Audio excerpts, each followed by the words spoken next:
What's up, everybody? Thanks for clicking this video. Thanks for tuning into my channel. My name is Simon Hill, Black American from Louisiana, coming to you live from Budapest, Hungary, and I'm here with my beautiful wife. Say hi, boo.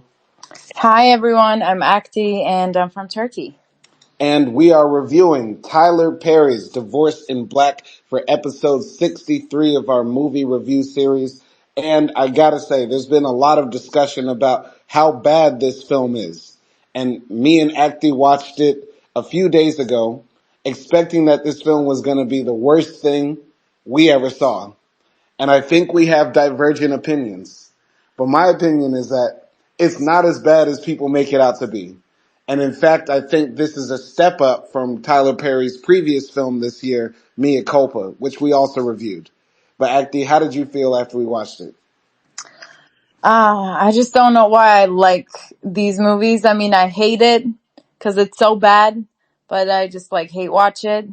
And I agree with the fact that, yeah, it was better than Mea Culpa, but still it wasn't a good movie at the end. It's like, I don't know how to describe it. It's like there's a story that could be okay, and it does have cliches, but then there's no enough there to make it good.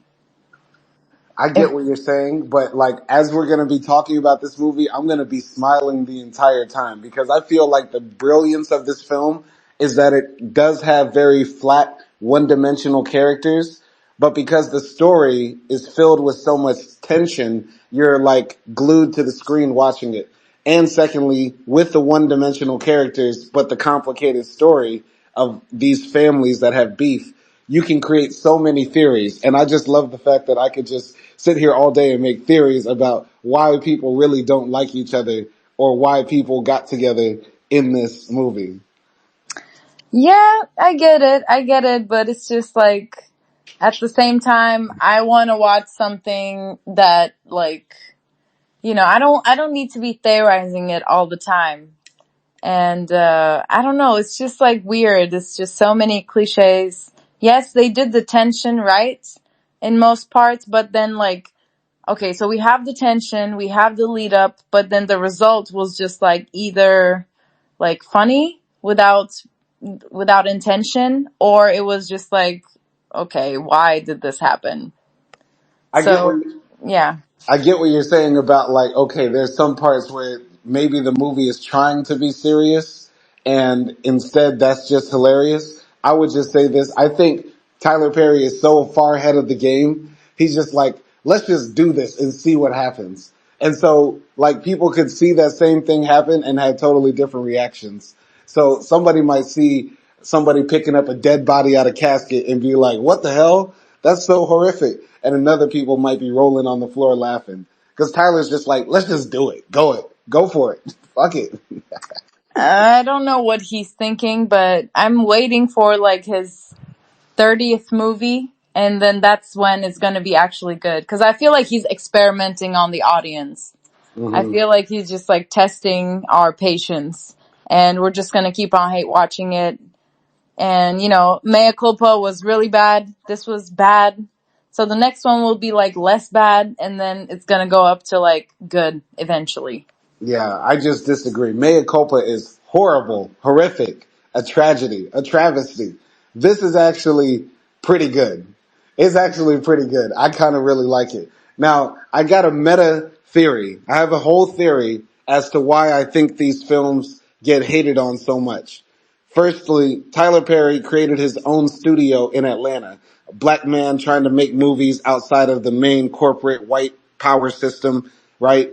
So possibly he himself wants the films to be marketed as to like, wow, they are so bad, I gotta see it. Cause there's always gonna be a community that's gonna be around bad films.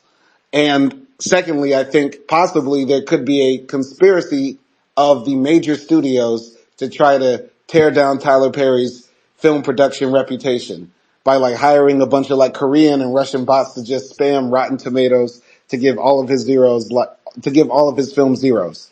What do you think about that theory? Yeah, it might be a marketing thing, but why does he have to use black women suffering from relationships constantly. Why does that have to be the theme? And why does it have to be like super cheesy? And yeah, that's the component of bad movies. But I don't know. I don't know. I feel like he might. Do you think like he really knows that they're bad? Because I feel like he doesn't know they're bad. I think whether they are good for his audience. I think you said like, okay, why is he making films constantly about black women suffering? Like, I think you could make the same argument about hip hop. Every rapper talks about the struggle, the pain. You could say Jay-Z made $1 million off of black men suffering, right? I think Tyler Perry knows his audience.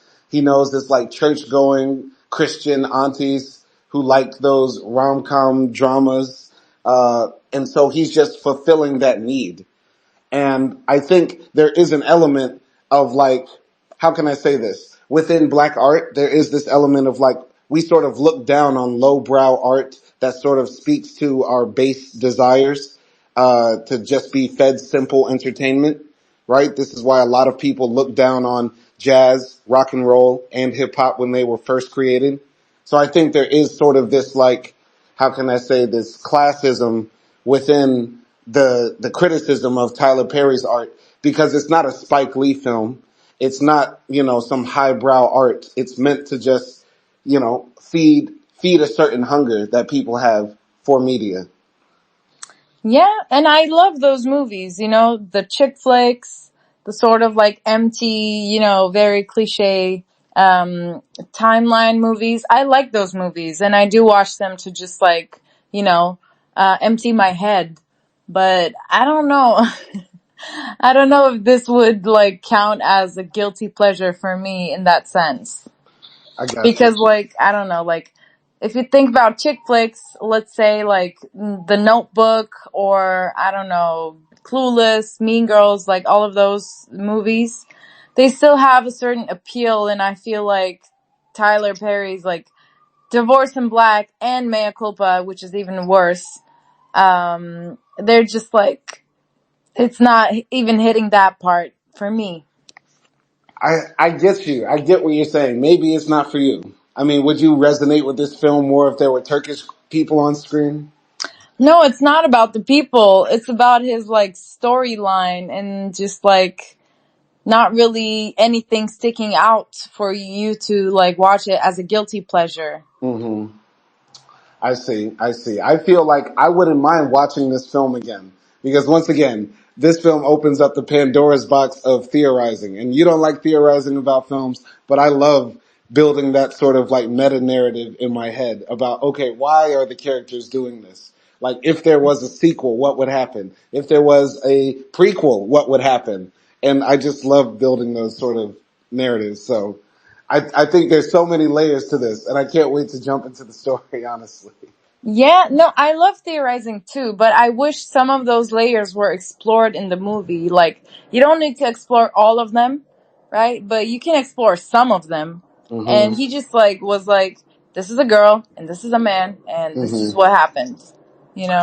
I disagree. I disagree. I disagree so much. I feel like there's layers in it, but they're subtle. There are layers in it that are subtle, and if you read between the lines or draw your own picture between the lines, it becomes fascinating. I love it. If this movie becomes like a cult classic or something like that, I don't know what I'm gonna do. I I'm gonna feel quit watching movies. I feel like this might become a cult classic because once again, like there are people that love bad films like Cocaine Bear, Sharknado, all the John Wick, shots fired. There are people that really, dissect and analyze why is this film so bad. So I think, Tyler Perry's films already are, they have an elevated status amongst a certain group of people who really like his work. So I think this will fall in that category too. Okay, well, I made my promise. Okay. All right. So, let's jump into the story here. But before we do that, actually, let's jump into the cast. So we have a few main characters. We have Ava, who's played by Megan Good. We have Dallas, the husband of Ava, played by Corey Hardrick. We have Benji, who is like the good guy love interest who's interested in Ava, but they're kept apart because of Dallas and Ava's dysfunctional relationship. We have Rona, played by Taylor Polydor Williams, who is the best friend of Ava. We have Jim, who is the husband of Rona. We have Clarence, who is the father of Ava's character, played by Richard Lawson. And then we have Debbie Morgan, who plays Jean, which is the wife of Clarence. There's also another important character. It's Miss Linda, who is played by Ursula O. Robinson. Now, those are basically the main characters of this film. Did you have a particular character that you really liked? This is hard. Mm-hmm. It's a hard question, but I guess I liked Richard Lawson the most, like the father and the Mm-hmm. mom, like just them together. I felt like they were the most, they were the best actors, Mm-hmm. and also like just the most believable, sincere. Maybe it was because of the characters as well, because once again, like every character in this movie is like uber stereotypical. Mm-hmm. Stereotypical in what sense? Like you have the good girl and the bad guy, and Mm-hmm. then the good guy, great parents, right? Mm-hmm. And then like sort of like a snappy friend. Mm-hmm. And yeah, like you have all of them, every single one of them. I feel you. I feel you. So you're saying it was hard to pick which is your favorite character because you think they're all so bad. Yeah, I mean, I'm between like Richard Lawson and the mom, Debbie Morgan, and Mm-hmm. maybe the best friends. Yeah. Those three are like my favorites. Yeah. I What about gotta, you? I gotta keep it a buck. Corey Hardrick low-key killed this role of like the scariest nigga who survived the 70s, two finger pointing, lamb chop sideburns, looking like he's always ready to smack a broad. The entire film, I'm on edge every time he's on screen because he delivers those lines. And I think low-key he wanted to do this movie because he had to get out that anger from divorcing one of the Tia Tamara sisters. I don't know which one. But I think he wanted to do this role because he had to just exercise them demons. Wow. I mean, my problem with his character and also a lot of the other characters as well is that they were just like repeating themselves and it's not their fault. Mm-hmm. Obviously, it's like the script, the director, Tyler Perry. Mm-hmm. So I don't think it's their fault, but I felt like, he just had like particular faces that he was doing constantly, like when he was drinking and he was constantly doing the two fingers. Like I felt like I was constantly seeing the same thing happening, replaying in every scene he appeared. He did nail the tension though. Like I was scared of him. Yes, definitely. Definitely. Um, why is the two finger point so scary? Why is that? I don't know why. That's the scariest thing. You know a nigga's serious when he's pointing with two fingers. Do you have a theory why that's so scary? I mean, I thought it looks like a gun to your Mm-hmm. head, so that's why it's scary. No, I isn't it the gun? I don't know. I don't think it's making it like a gun. It's like this. One finger means like, I want your attention. And two fingers mean like, nah, you gonna pay attention to me. You get what I'm saying? I don't know why. Okay, I don't know. I mean, we have one finger in Turkey, and I don't know if we have two fingers. Yeah. All right, but let's jump into the story. Basically, the film opens up with a black church having a funeral in somewhere in small town, country, rural America, and the preacher is preaching like, God wants us all to be better. God wants us in a better place. And then he starts quoting from the scriptures, that, there was a rich man who went to hell and he screamed out to his brothers, don't follow me into that path, right? And as he's reading the scriptures, the woman who is the mother of the boy who is dead, or the man who is dead, says, are you saying that my boy is in hell? And the preacher is like, no, the preacher is saying like, I think your son, if he were alive, he would tell your other sons, and the woman has like 4 or 5 other sons that she has, that they don't want to follow in his path because he lost his life trying to rob somebody at our church and got shot by that woman. And so this woman gets hella angry. And I have to ask you this before we continue on with the story. Was the preacher wrong to to even give the illusion that the person he is preaching for is in hell? I mean, a little bit, yes. I don't think it's okay to make a lesson out of the people within your community, really, because then you just like make those people outsiders. And if you're gonna do that, then don't like invite them to begin with. Like if that's what you're going for, then don't invite them. And if you're gonna invite them, then don't say that your son is gonna go to hell.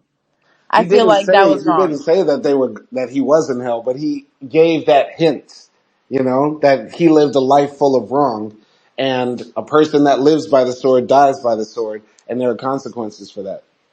Yeah, but there are reasons why people live those sorts of lives. Hmm. And there are like familiar reasons behind it most of the time. So it's like, I don't think it's okay to be judging as a man of God. But I mean, sometimes we have to tell the truth. Are we just going to say everybody gets to go to heaven, nobody gets to go to hell? No, but don't say anyone's going anywhere. Or just, yeah, you just make them happy because they literally lost someone from their family. I Hmm. mean, I don't know, like, do what Jesus would have done. I mean, Jesus told the truth. He said some people will go to hell. He went to hell. Yeah, but if you're gonna like tell all the bad things he did, maybe like also tell the good things he did as well. I Hmm. don't know, like sort of balance it out and don't say he's gonna go to hell. I got you. Say you hope he's gonna go to heaven. Hmm. Hmm. I think that sermon is actually kind of very deep, and the idea that somebody can die and lose their life horribly, and the truth has to be told about them in front of the audience. I actually think the preacher wasn't wrong. It was actually very brave of him to say that. And what happens next is that the mother gets so incensed that this preacher is giving the impression that her son was a bad boy, that, she says, we're leaving. We're the Bertrand family. And this woman that's standing up, this is Miss Linda, who's going to be a constant character throughout the film. And, the preacher says, your son Dallas, who's sitting over there next to my daughter, he's the only one of your boys who actually didn't go down the wrong path of robbing people, raping people, maiming and stuff like that. Dallas went to college, but Miss Linda is like, no, your girl has caused nothing but trouble to my family. And we don't need your money. We know you're paying for this whole funeral and everything like that, but we're going to take our boy. So then she tells her boys to get to get their brother, and they start to pick up the casket. But then Miss Linda's like, no, take the body, because they're just gonna say they paid for the casket. And so the whole audience goes, oh hell no. Like the church audience and us on the couch, we were like, what the hell? Oh, Tyler, what are you doing? What did you think of that scene? I have to say, like the first scene was hilarious. It was hilarious. It was one of the most funny scenes throughout the movie. And also like it was hilarious, like, the lady took out her clothes and she was almost naked because she was wearing like hand-me-down clothes from the mother of the Megan Good's character. And yeah, like it was just hilarious. And I had high hopes just because of the first scene, because I was like, okay, maybe this is gonna be like a little funny thing. Hmm. But yeah, I don't know. Mm. I really liked that first scene because I was like, okay, Tyler's just going for it. I feel like every film he's gonna have one of those scenes that make you say, wait, stop. And it makes me think about John Singleton, who was the director of like Boys in the Hood and Snowfall. Before he died, he said, every time I shoot something, I try to shoot something shocking for black people because what we live through is so traumatic that it's hard to shock us. And if you get our attention by shocking us, we'll be tuned in for the rest of the film. So I thought about that, like what John Singleton said with the casket scene. And yeah, I just thought it was crazy because I was like, damn, small town America is wild. Like, y'all, they playing with corpses.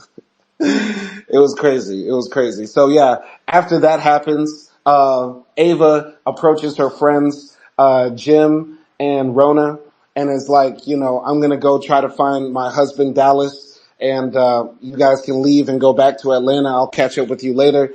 Uh, Ava goes to the house of the Bertrand brothers and the mother, and they ended up burying the boy, on the land like the other people. And Miss Linda is actually very upset to see Ava. She really dislikes Ava, and she finds her husband Dallas drunk in the truck.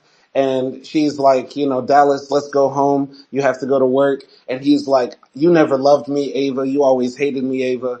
And get out of this car, Ava, or I'll drag you out. And so then Ava goes to sleep in her car, and Miss Linda knocks on her window and says, you better get off my land. And Dallas is already gone. What did you think about any of those scenes? Any comments? Yeah, I mean, at first I didn't understand, like, why is the husband so mad? Like, why is Dallas so mad at Ava? And he's constantly, like, acting like an asshole.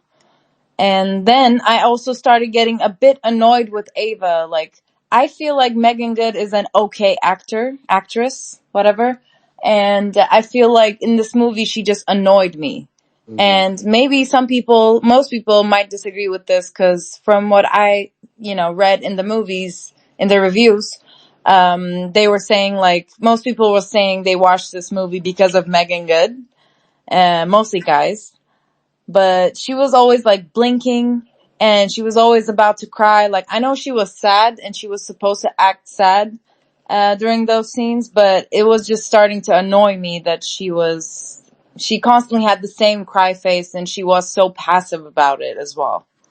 But I don't know, maybe that was the purpose of it. Was there any like decision that she made in the film that you were like, that's a stupid choice? Because for me, I didn't watch this and I was like, why did you decide to do that? I was never annoyed with her decisions as a character. I think judging her acting is like subjective, but what did you think about that? I mean, I wasn't questioning her actions that much because I understood like, okay, like after some point in the movie, she was supposed to be a passive wife in the beginning. So I went along with it. But it was just like her facial expression was constantly the same. And I feel like that's not very believable because, yeah, you might be some way with your husband or with your friend or with your family, but you have to like get annoyed at certain things or you have to like explode in certain moments, even if you're that passive. Like when you're alone, you're gonna be like, I don't know, screaming into the mirror or something, like Mm-hmm. giving us something. I don't know. And I felt like that was missing from that first part of her character. I got you. I disagree. I generally think her acting was good. Facial expressions didn't bother me. I didn't notice any extra blinking. Um, you know, I could understand why men are looking at this film and being like, damn, Megan Good look good. Because there's a lot of bouncing. She always goes jogging. And, there's a lot of movement, a lot of action. But, no, I didn't see any problem with her acting. It was believable. It felt like she was that wife who tried to make it work and ended up, in a different situation that was horrific. So I don't know. I don't know. I disagree, but I have to say at the beginning, I thought it was very interesting, Dallas's character, right? Cause it was open to, wherever the movie was going to take us. Is Dallas that guy who felt like, okay, I got the good girl who's from the good family and I'm from the bad side of town with the bad family, and there's going to be that clash between those two, differences between them in this relationship. Is that why he's saying, Ava, you never loved me. Ava, I hate you and you hate me too and stuff like that. So I thought it was very, very believable and also I was along for the ride at that part. You get what I'm saying? Yeah, it was okay, but like in any part of this movie, like the conversation was a bit like surface level. Mm-hmm. And they just talk for like maybe 1 minute and he just basically says, you're trying to change me. And Mm-hmm. then she says, I'm not trying to change you. I accept you. So, Okay. and then like she just goes out and sleeps in the car Uh-huh. and that's it. Like we don't have any more conversation. There's no going back and forth. But And once I wish again, there was more. I feel like at that point, that's like hinting to something that happened before. Cause once again, Dallas is the poor boy from the bad part of town. She's the good college girl that he got, right? And so maybe Dallas always felt like inferior to her in that she was suggesting he change. He change how we talk, walk, where he works, all that sort of stuff. Possibly. What do you think? Yeah, I mean that's probably why, but I wish he said it, you know. Hmm. He maybe it could have been like he could have said like what he changed because it constantly felt like Ava was trying to make him happy. I got you. So I it's like got you. what like I need proof I to mean, there, believe you. I mean, shouldn't there also be some sympathy for Dallas because he, his brother is dead. He just got embarrassed by his mom and also his stepfather at the funeral for his brother, and he's sort of like caught in the middle.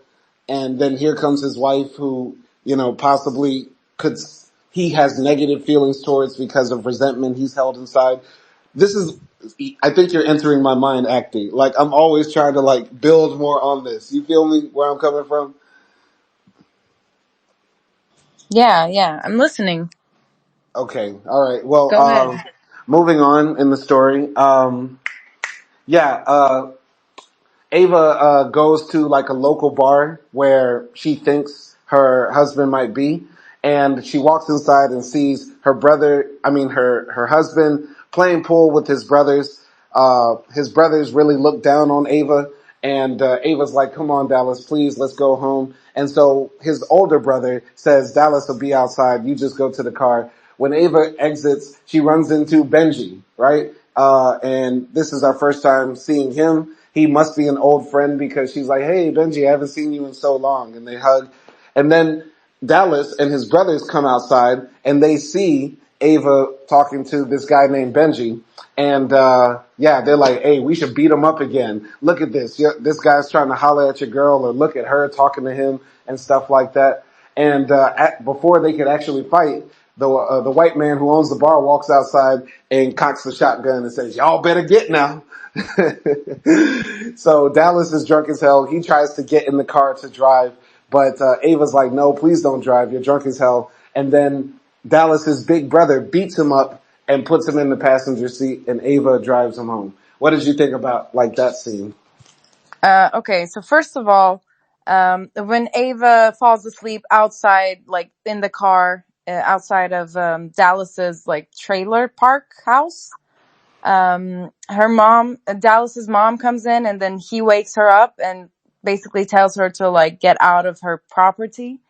And then also like the brothers don't like Ava as well. And I just wanted to know why. Like, was it only because Ava's family was like, had a better reputation in the town? Like, was that the only problem?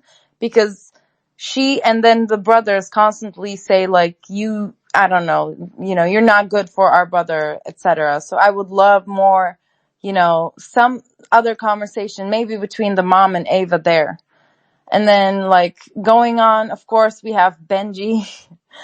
And his character is like a bit cringe. I didn't usually when you see in movies like this, when you see the good guy, right, you sort of should be swept off your feet a little bit. And I just didn't feel it with him in the beginning, especially.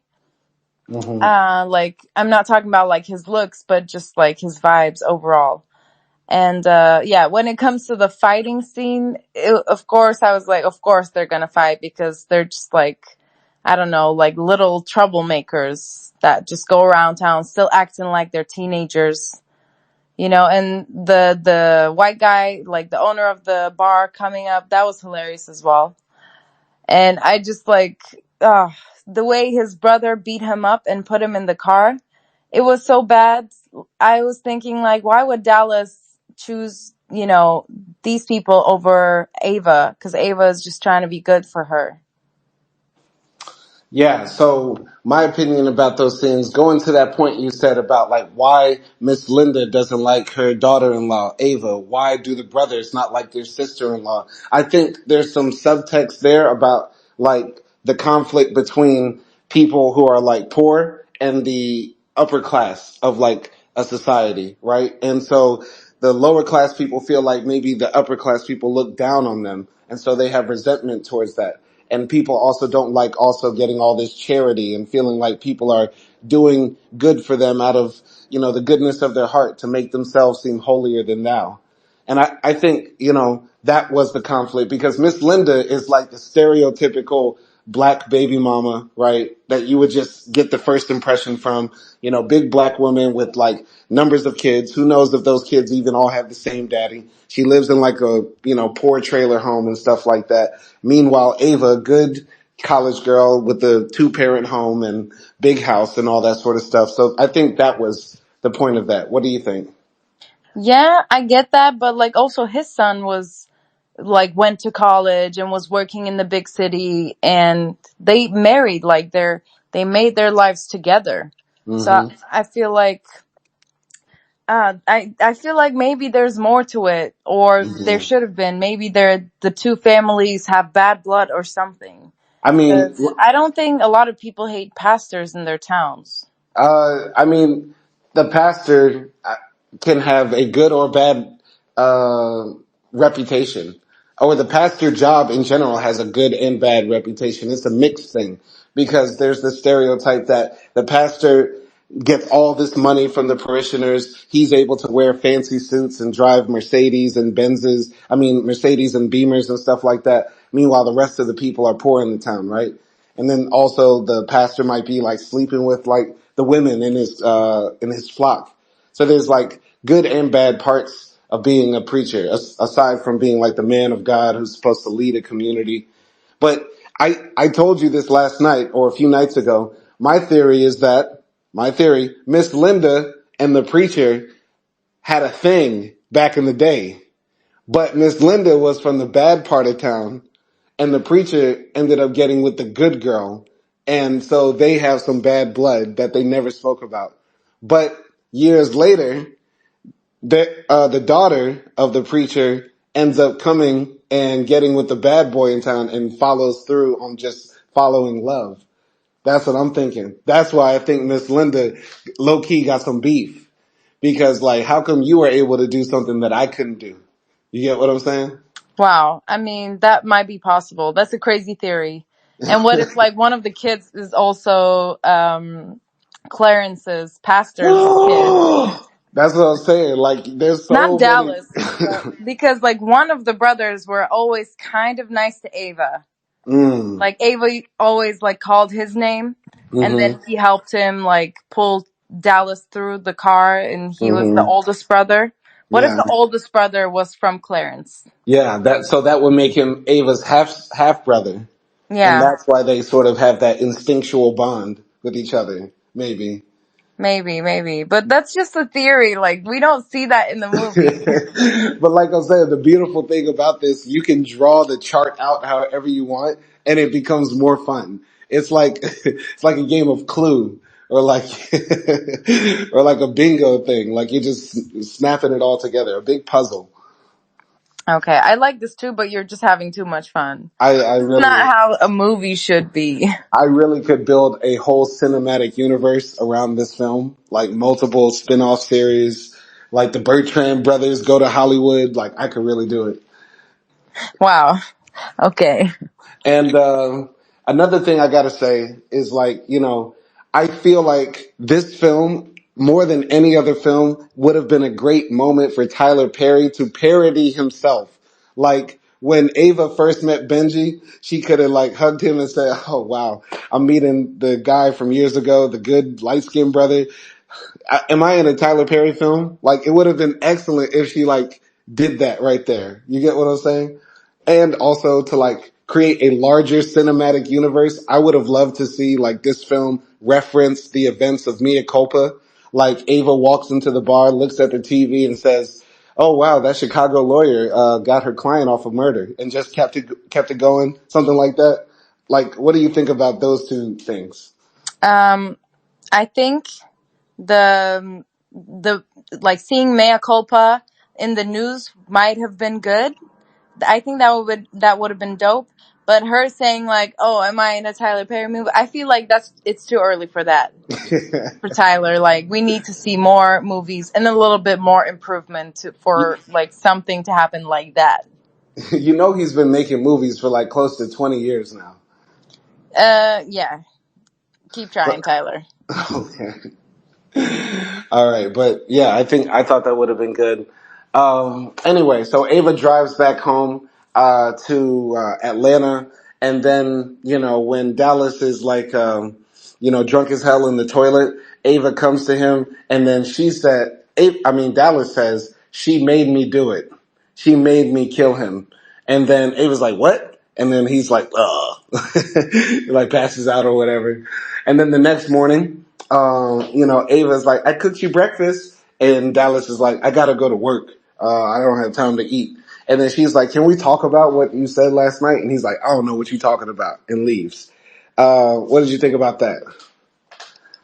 I have to say, I was kind of disappointed by the fact that they gave out like such a big information, and I didn't know where was the movie was gonna go, right? But I Mm-hmm. felt like that was such a big piece of hint, and Mm-hmm. I feel like it shouldn't have been this early. This was like in the first 15-20 minutes of the movie.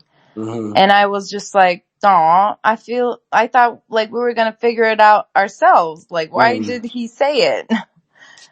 So yeah, I felt like a bit disappointed. And also like, what kind of woman learns that their husband killed their father or someone and then just says, okay, Mm.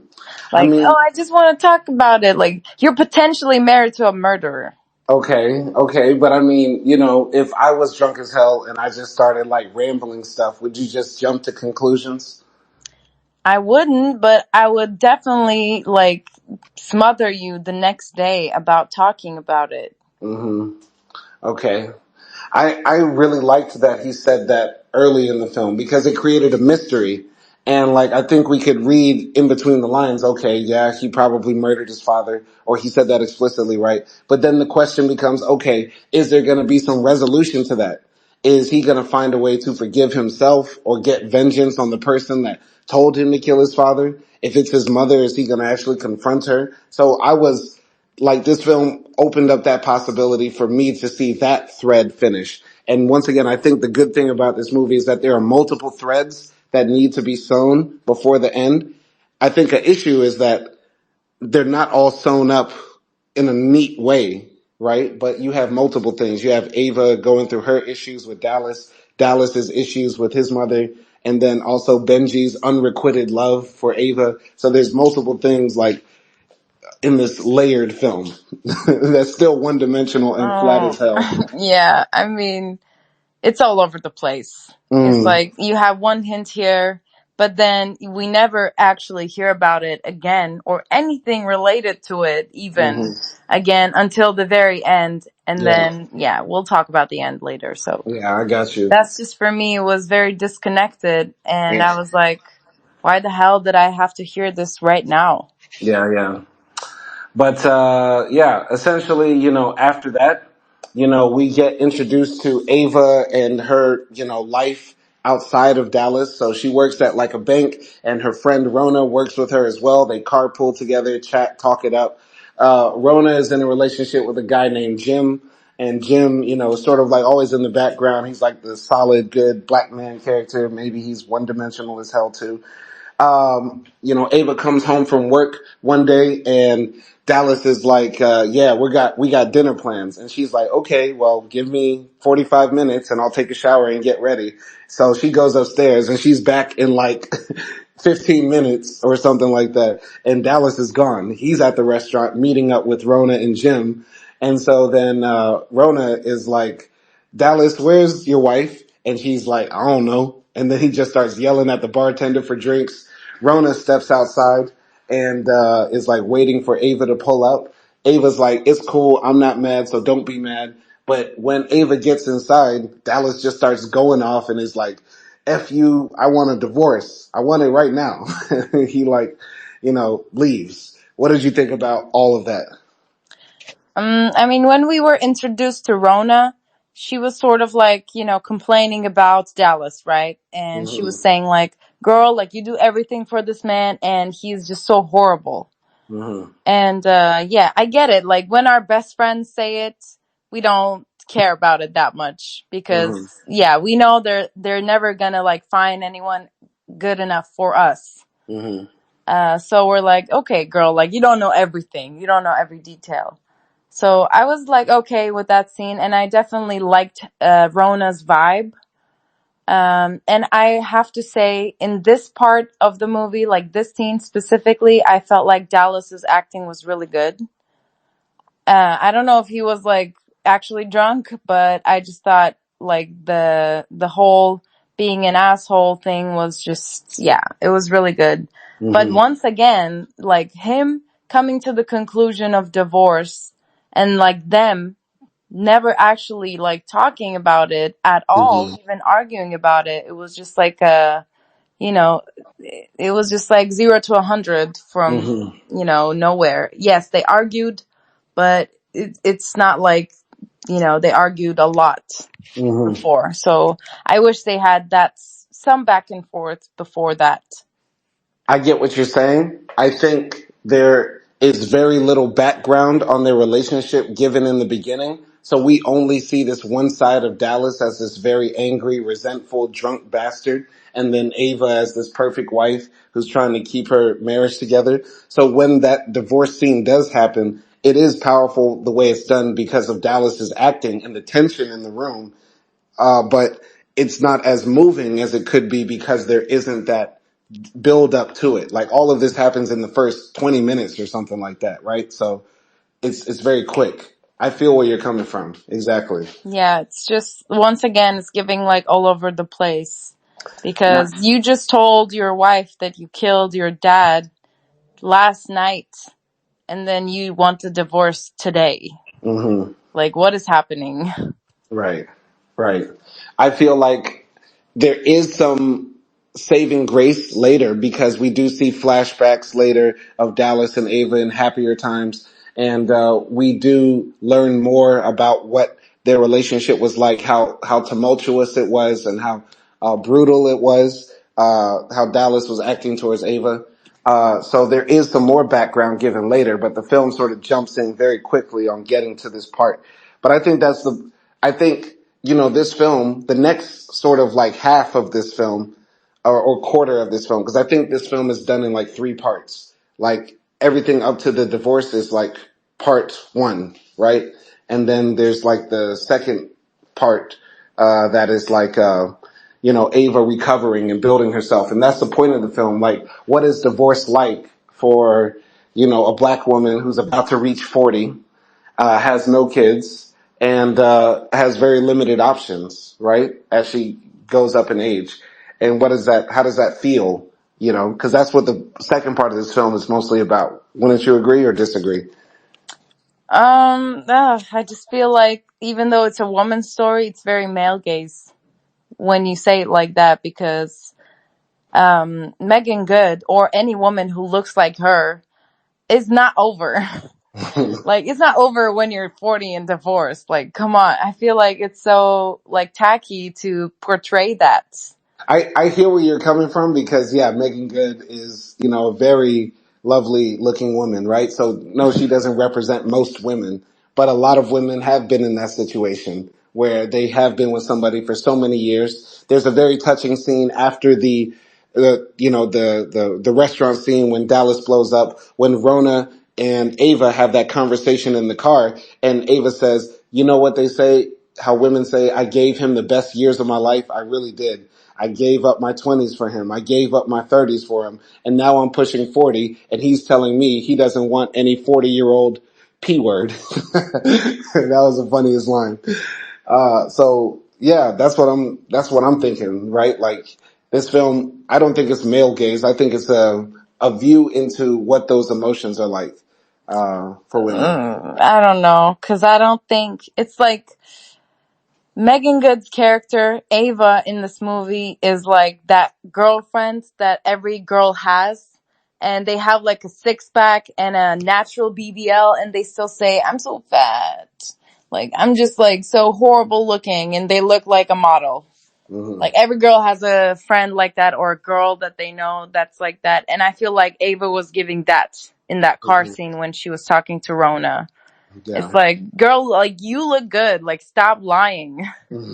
Why are you trying to get the sympathy vote? It's like so annoying when in real life that happens, and it was also really bad when she was doing it to her best friend. And she can't even say the P word next to her best friend. What kind of best friend is that? Mm.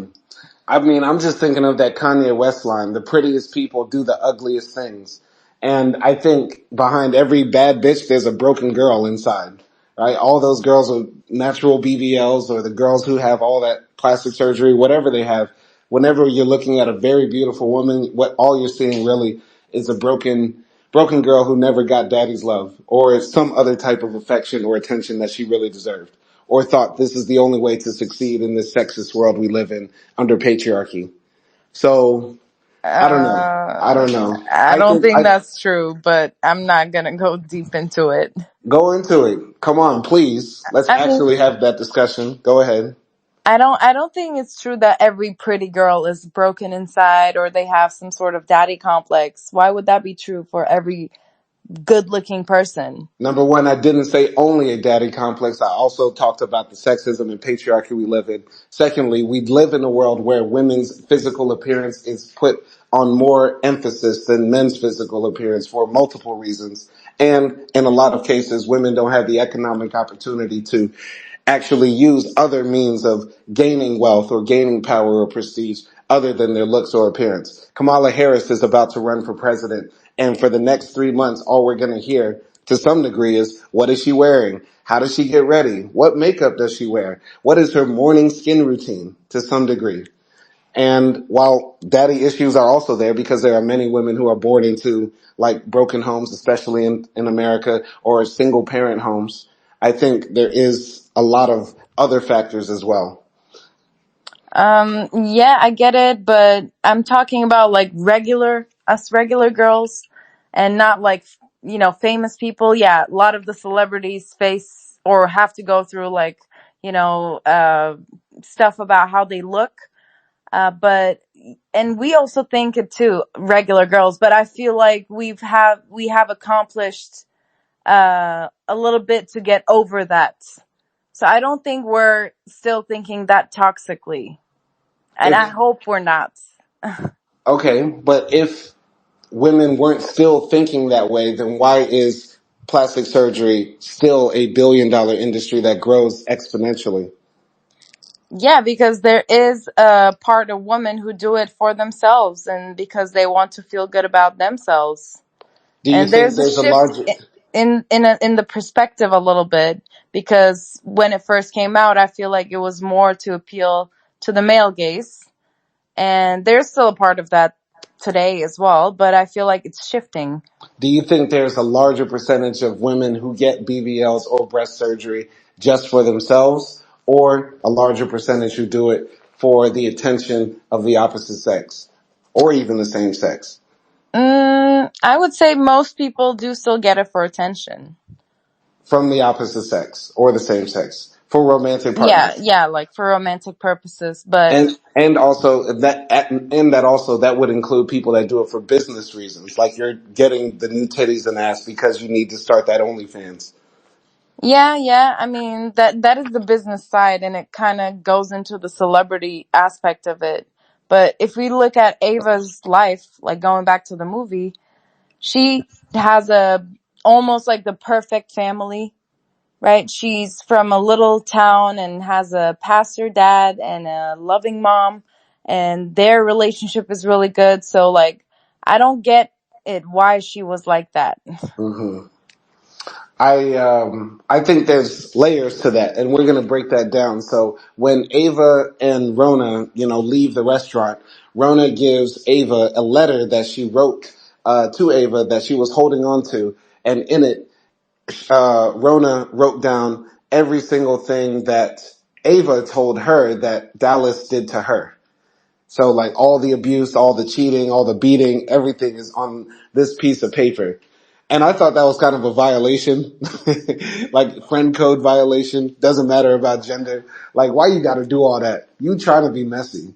Like you trying to pull out receipts on me. That feels like I wouldn't trust nobody that did that. What do you think? okay, maybe this is why we're different because I actually thought that was good. Mm, Because sometimes a girl has to remember, or even a guy, like when you're in a relationship and you're breaking up, you always remember the good times and you try to find reasons to keep going and things like that. And then when you actually look at the stuff that you've been putting up with, then you're like, I deserve better. So, like, yeah, yeah. yeah, but if you write it down, that makes sense. But if like one of your best friends was writing down everything you said to her about me, I don't think you really would still trust her. Like you would really still think that was your friend. Yeah, I mean, I would take the list with a grain of salt, obviously, because she's not in the moment, and I'm the only person who knows the exact truth of what happened, right? Hmm. Between us, for example. So I wouldn't like go on it and just like believe it blindly. Hmm. But if I had a husband like Dallas, I would want my friend to do the same thing because he's just horrible. And talking about their relationship, they only show like one flashback of the good times. And Hmm. then all the other, like 90% of the times, he's just like really, really bad. Yeah. Like toxic, abusive, just everything bad. Right, right. But I think there are layers to Dallas, and we're going to jump into that. But essentially, Rona gives the letter to Ava. Ava takes a week off work and ends up going to the country city outside of Atlanta, which is they constantly say this throughout the film. It's only an hour and a half away, and you're in the middle of nowhere. And the people in this film are constantly driving back and forth from Atlanta to wherever the hell they are, Georgia. And so Ava ends up going back home to her parents' house, and she is crying in bed, and her mom is consoling her. Her dad is consoling her. They're trying to boost up their daughter and say, you'll get through this. And yeah, one day Ava comes back from her run or something like that, and her mom sees the letter, and her mom says, what did I do wrong? How did I allow you to go through all of this? And Ava's like, it's not your fault, and stuff like that. And they have a very touching moment where they're bonding over, the trauma. And there's a funny scene that sort of lightens the mood. The father comes in and Ava, and he says, "What are y'all ladies doing?" And the mother says, "We're having our period."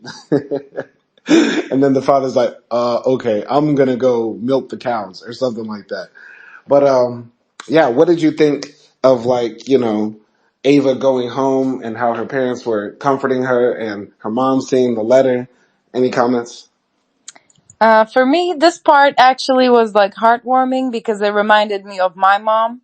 Mm-hmm. And about the scene when like she's running and she's having those flashbacks, I actually for once wanted like the happy um flashback to be longer Mm-hmm. because it was just like 3 seconds of them like laughing and then that was it.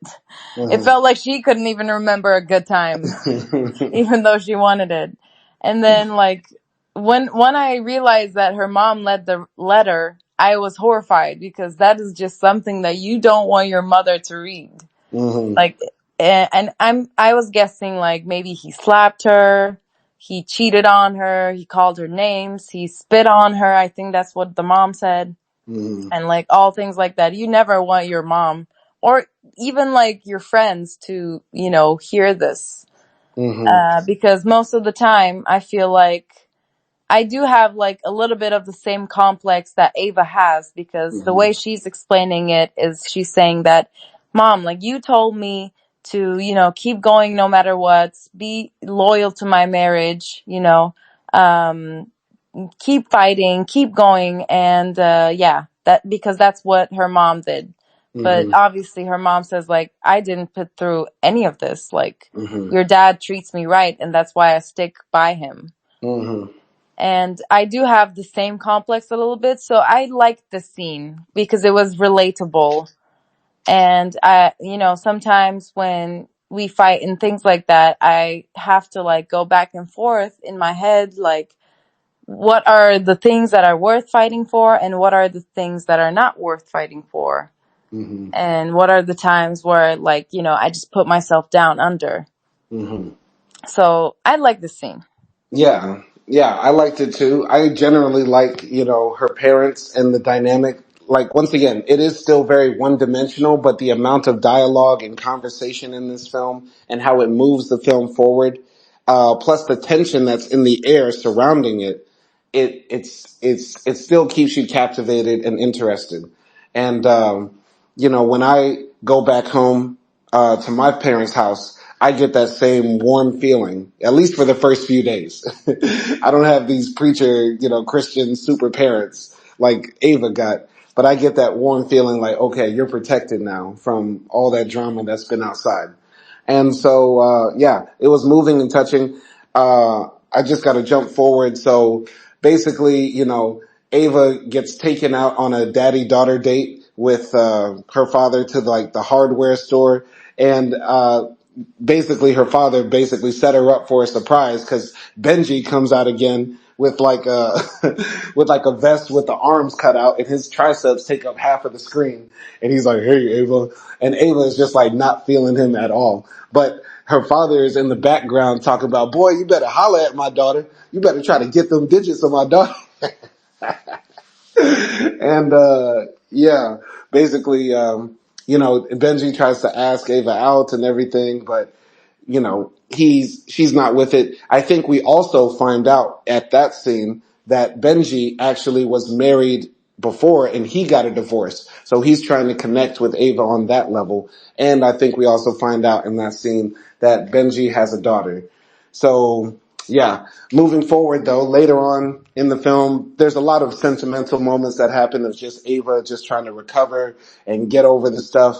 But she keeps on bumping into Benji, and eventually at the fair, Benji and Ava go out and listen to some Chris Stapleton in the truck and get all drunk on whiskey. And Ava says, I want to sleep with you, Benji. And Benji's like, "No, I respect you and I like you and I want you to want me for who I am." And so Ava gets drunk in the backseat of the truck and, Benji wakes her up. And then he tries to ask for her number and then she says, "Boy, stop." "Boy, please drive me home." Yeah. What did you think about all of that, if anything? Yeah, Benji's, like, everything Benji did was definitely very cliche, very good boy. I don't Mm-hmm. know what was going on with his biceps and the vest, because he constantly kept on wearing vests, and I just don't like it. It's not good.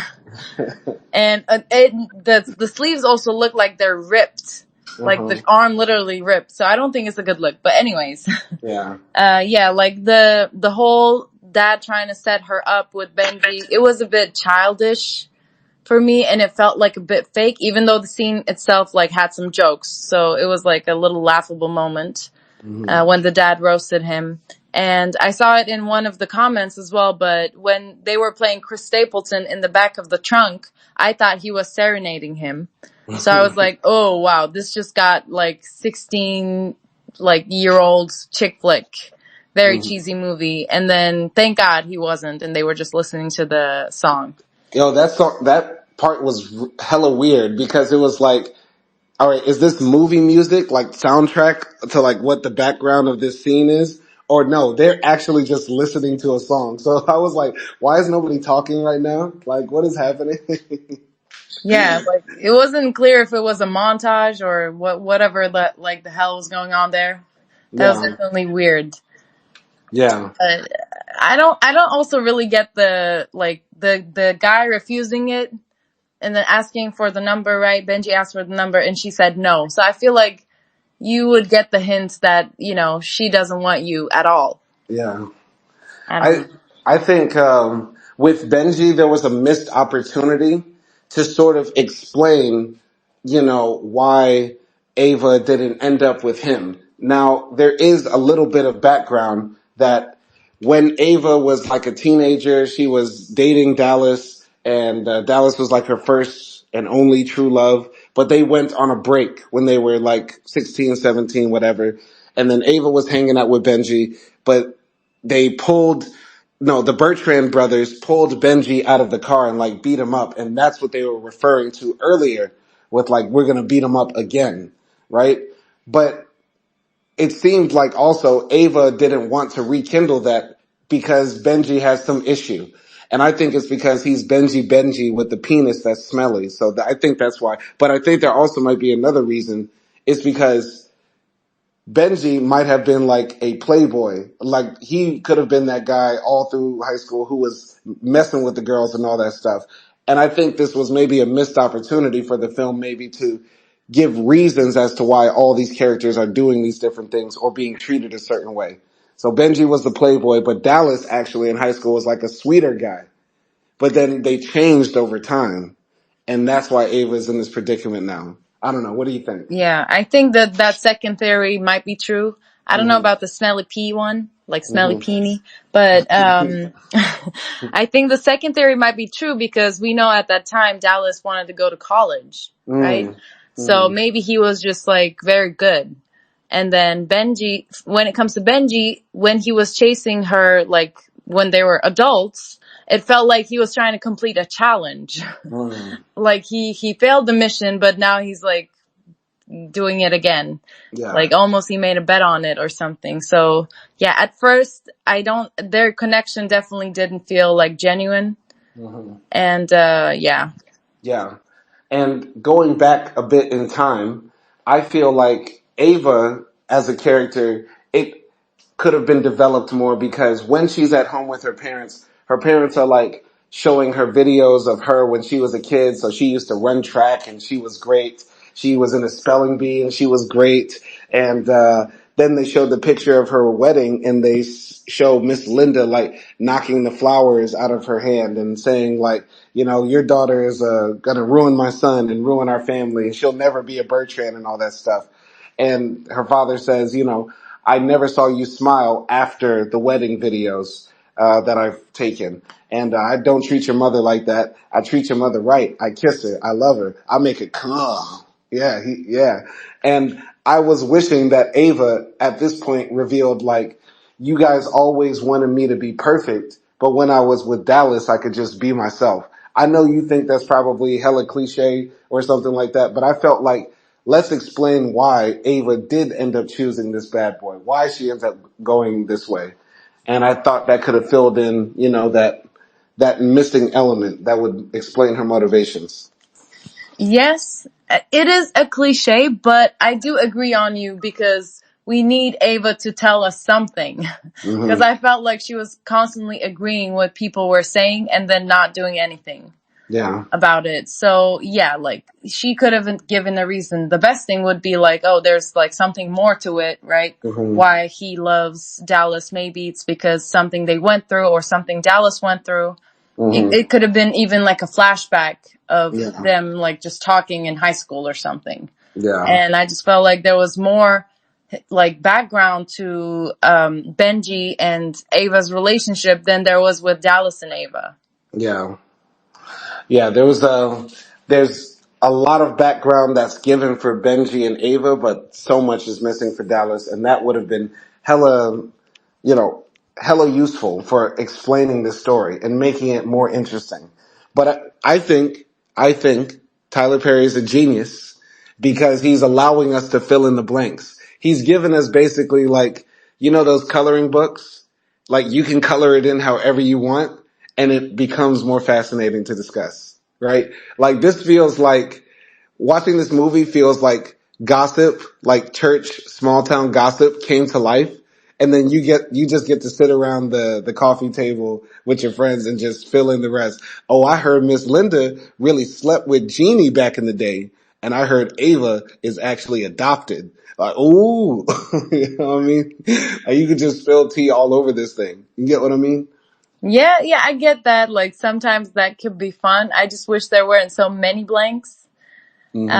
But like even that, like what you said, I wish maybe they, showed the talk of the town, Yeah. some ladies just talking in the background and talking Uh, about Dallas and Ava. And even that could have given us some clue to what was happening in their mhm. relationship. Yeah. Yeah. But moving on in the story, basically Ava leaves her hometown after what feels like an eternity, because that part takes like a good chunk of the film, like at least 40 minutes or so. But yeah, she comes back to Atlanta, goes back to work, and Corey is getting pictures on his phone. Sorry, Corey. I called him by his actor name. Dallas. Dallas is getting pictures on his phone from his brothers saying like, oh, your wife was out here talking to Benji and stuff like that. Dallas gets hella mad. He bursts into the bank where Ava is working and he's like, bitch, you out here cheating on me with Benji? And she's like, nigga, what?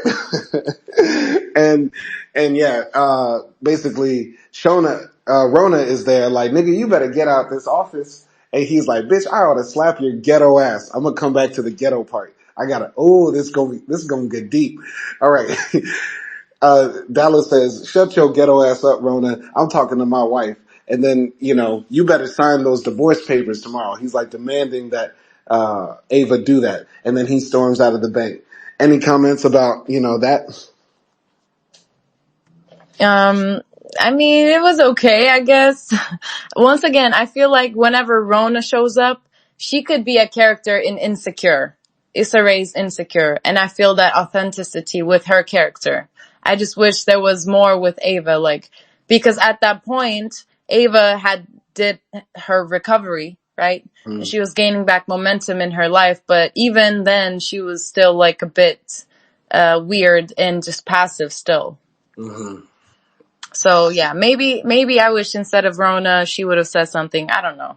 I feel like, once again, there isn't anything that Ava does in this film that makes me feel like, oh, that wasn't the smart thing to do. Oh, you walked into that trap. Oh, you really put yourself in danger right there. So yeah, she's coming back to Atlanta trying to rebuild her life and she's agreeing to the divorce and stuff like that. And meanwhile, Dallas is going off the deep end. So I really liked when Dallas burst into the bank. It was just crazy because number one, this is the one nigga that can get away with doing like multiple felonies in a day and the police do not shoot him. Like, this is the first time I looked on screen and I was like, cops, please kill this nigga. Cause he is committing terrorism all throughout the city. Bursting into the bank and he don't care. But I really like that scene. I thought it was hilarious. And, Ava was like cool, calm, like, Dallas, get out of here. But Rona was like about to take off her earrings and be like, bitch, I can see you outside. Yeah, I liked it. Yeah, I mean, the conversation that Dallas had with his brothers, I assume, on the phone, about the pictures and stuff, it was definitely terrifying. Yeah. I was scared of him and I was like, what sort of connections does he have? He's this godfather figure a little bit. Yeah. It was giving me that. So yeah, I mean, he was okay. He was good. Yeah. But fast forwarding from there, basically, Ava shows up to the divorce meeting, and for some reason, Jim is sitting next to Dallas, who is sitting next to his lawyer. I don't know why Jim was there, but okay. Jim is supposedly Dallas's best friend, but it seems like they don't even have much in common. But anyway, Rona comes in with Ava.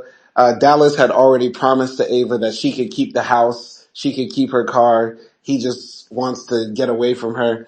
And so, yeah, Ava is like, I don't have a lawyer. I don't need a lawyer. In front of all these witnesses, I'm willing to sign this divorce and get it over with, right?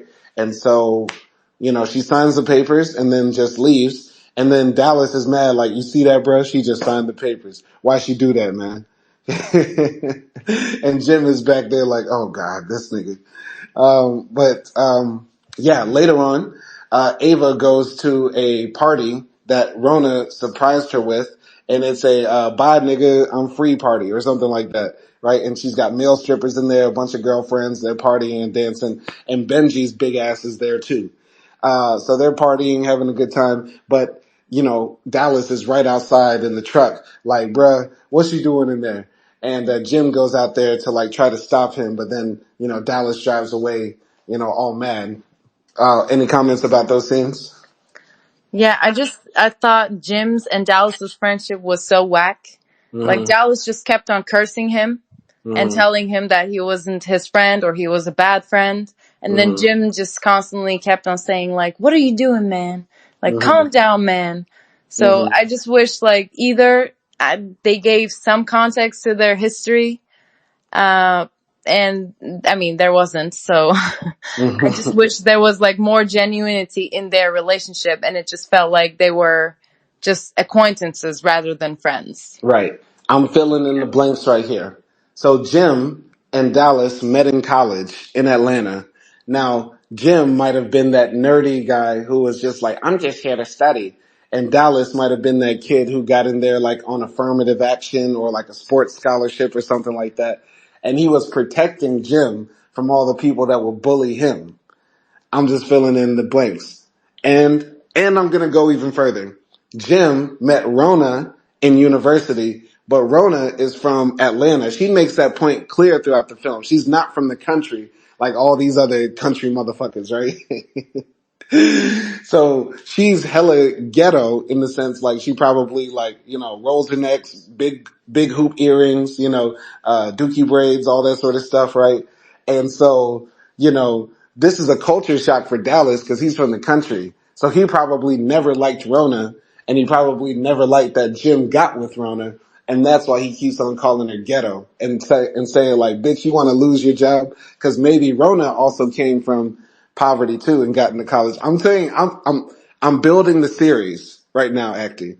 For anybody that wants to hire me for Tyler Perry Studios, hit me up on my email, my number. I could write the whole script out. We could have the Divorce in Black miniseries, cartoon animated show. We can get it popping. You just got to give me the job. Give me the layup. You feel me? I think it would have been better if you were there. At least you would have given him some ideas into how to fill in the blanks. Right, right. But don't you think it's strange that Dallas kept on calling Rona ghetto? Yeah. I mean, I did notice it a little bit. I wasn't paying, like, it didn't struck me. But I just thought maybe like ghetto as in like the city ghetto. So like knowing the street lingo and, you know, knowing how the stuff works in the street and maybe also being a bit ratchet. I felt like that's what he was implying. Right, right. Like, And that because men, especially men like Dallas, don't like smart women. that might be true. That might be true. But the thing is, he called Ava every name in the book. He does horrible things to Ava, you know, before this film and at the end of this film, right? But he never called her ghetto. He didn't say you ghetto B, right? But he made sure to say that to Rona Yeah, multiple times. because I feel like women become ratchet and a bitch and ghetto when they actually stand up and say what is on their mind. And I feel like Ava was not that. She was just very submissive in her marriage. And that's what like Dallas wanted it. And he also took advantage of that as well. And then Rona was the complete opposite of that. And even her relationship with Jim, it felt like Jim was the submissive one in their relationship and Rona had the reins. Little bit, a little bit, a little bit. I just feel like, you know, Dallas knew a lot of things. Dallas had a lot of secrets. Dallas was like the harbinger of all these secrets, but he only gave hints to what he knew, right? And plus he also spilled some big tea at the end later. But jumping on ahead, basically Ava, you know, leaves her, you know, divorce party, high as hell. And, yeah, she leaves her divorce party super high on mushrooms and goes home with Benji, and her and Benji eventually like have sex. The next morning she wakes up, she comes downstairs, and Dallas is like having cereal on her kitchen counter. And Dallas is like, damn, I can't have cereal in my own home. Why you turning up on me? Why you getting mad at me? And then she's like, this ain't your home. Like, you got to get out of here. And he's like, I'm going to do what I want. I'm going to take a shower in my home. So he starts running upstairs, and Ava's coming right after him. But then Dallas walks into the bedroom and sees Benji laying in his bed. So he pulls Benji out of bed, starts fighting him. But Benji's big ass like handles Dallas and knocks him out. And then Ava's like, "Is you wet, nigga? Did you enjoy your shower?" And as she's dragging him down the stairs and dragging him out of the house and pushing him into his car. And then she slams the door so hard in his car and is like, "Bye, nigga," and the window cracks. That was pretty great. What did you think about, that scene? Sex scene with Benji and then the fight scene the next morning between Dallas and Benji. Anything? Yeah, so the sex scene, once again, it doesn't make sense. Benji didn't want to have sex with Ava, but then like a day later, he decided to have sex with Ava because, yeah, like, I don't know what changed because I feel like it doesn't make sense. And maybe he was just trying to be chaste. I don't know. It's a guy thing, maybe. But, yeah, when it comes to, the fight scene, that was one of my favorite scenes in the movie as well. I feel like that was good.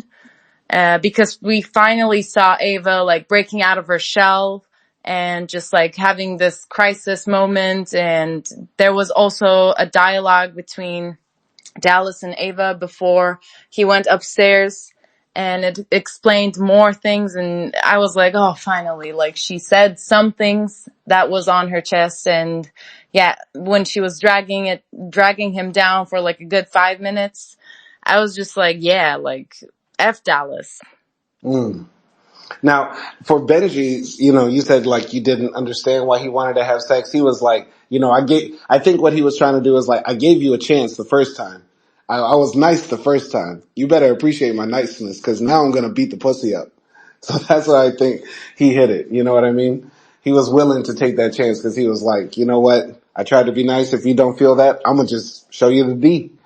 And yeah, the fight scene between Dallas and Benji was really good, really excellent. The chokehold sleeper always works. And yeah, I like that conversation too between Ava and Dallas when she confronts him. Like, I'm not scared of you. I'm not, afraid anymore. Like, we're divorced and I'm moving on. And I liked seeing the descent into madness. I think people are skipping over that Dallas's, breakdown that he's having on screen is because of so many things, right? The trauma he's carrying for killing his own father, the disconnect he feels being this poor country kid who made it out of the hood, and now he's got the perfect wife and the perfect life, but it doesn't make sense. I feel like there's a lot of underlying subtext to Dallas's mental decline and what is happening to him that is really, really fascinating. And I wish it was explored more. Yeah, I mean, I think I do agree with you on that. I think like on the screen when Dallas is there and he's constantly drinking or just like, he's always angry, right? Mm-hmm. You can see some sort of struggle. And plus his brother also just died. Mm-hmm. Like it's been 2 days or something when Mm-hmm. his brother died. Yeah, the thing that I don't understand is that Ava didn't have any part in this, really. Like, she Mm-hmm. didn't really do anything to enforce any of those things. I feel like from her character throughout the movie, I feel like she treated him nothing less than a man. I don't think she emphasized like his class, but I think himself, he just had that complex about him. Yeah, And I feel like most of it came from his family. I agree with you, but I also disagree. Like, Ava may not have done anything to Dallas, but I feel like Dallas felt like he doesn't deserve this. And that's why he's beating himself up and beating up on Ava, right? Plus also the unchecked mental illness of having so much trauma in his life and death in his life. So Yeah. I while Ava mean, didn't do anything, she probably exacerbated it by like not understanding fully like who he is. okay. I mean, yeah, but you have therapy for that. Not, you don't beat up your wife for that or just like treat her like an asshole because of Yeah. that. Like you should have therapy, and that was correct that Ava recommended it, but we know Hmm. that Dallas is never going to therapy. Yeah. Yeah. But yeah, also I feel like Dallas's brothers always sort of simmered in that, in that poorness. They still live with their mama in the trailer house. None of them like, I don't know, none of them look like they have jobs. Hmm. So I feel like he also felt like an outsider from his family, and he Yeah. felt like he needed to be like them. Yeah, Dallas is caught in between two worlds. He's the most fascinating character here, but there's so much that wasn't dug up for him, you know? A man who had to murder his father, make it out of the hood, got the perfect life, but it doesn't make sense to him. He's literally going insane because nothing makes sense. It's a really fascinating story. If this movie was told from Dallas's perspective as like an American Psycho, like the American dream gone wrong, right? Like it's a Oscar worthy film, low key. You just got to rewrite a few things, tweak it a bit, but it could be better than Anatomy of a Fall. Yeah, once again, this is why I question Tyler Perry's choices. Because he chose to do it about a woman, and he doesn't know anything about being a black woman. Oh yes, he does. Yeah, you ain't seen Medea? Yes, I did, but it's not the same thing. You know what I mean. Well, he been He wearing could have. panties. He been wearing panties longer than you. He been doing the play since 1996.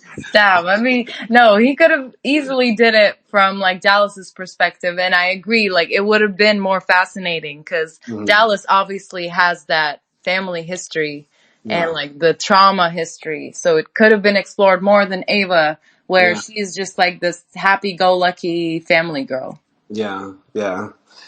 But moving on in the film, basically the last quarter of the film, it gets insane. It goes crazy. So after Ava and Benji sort of like beat the shit out of Dallas and throw him in the car, Ava goes to work and is like, uh, everything is okay.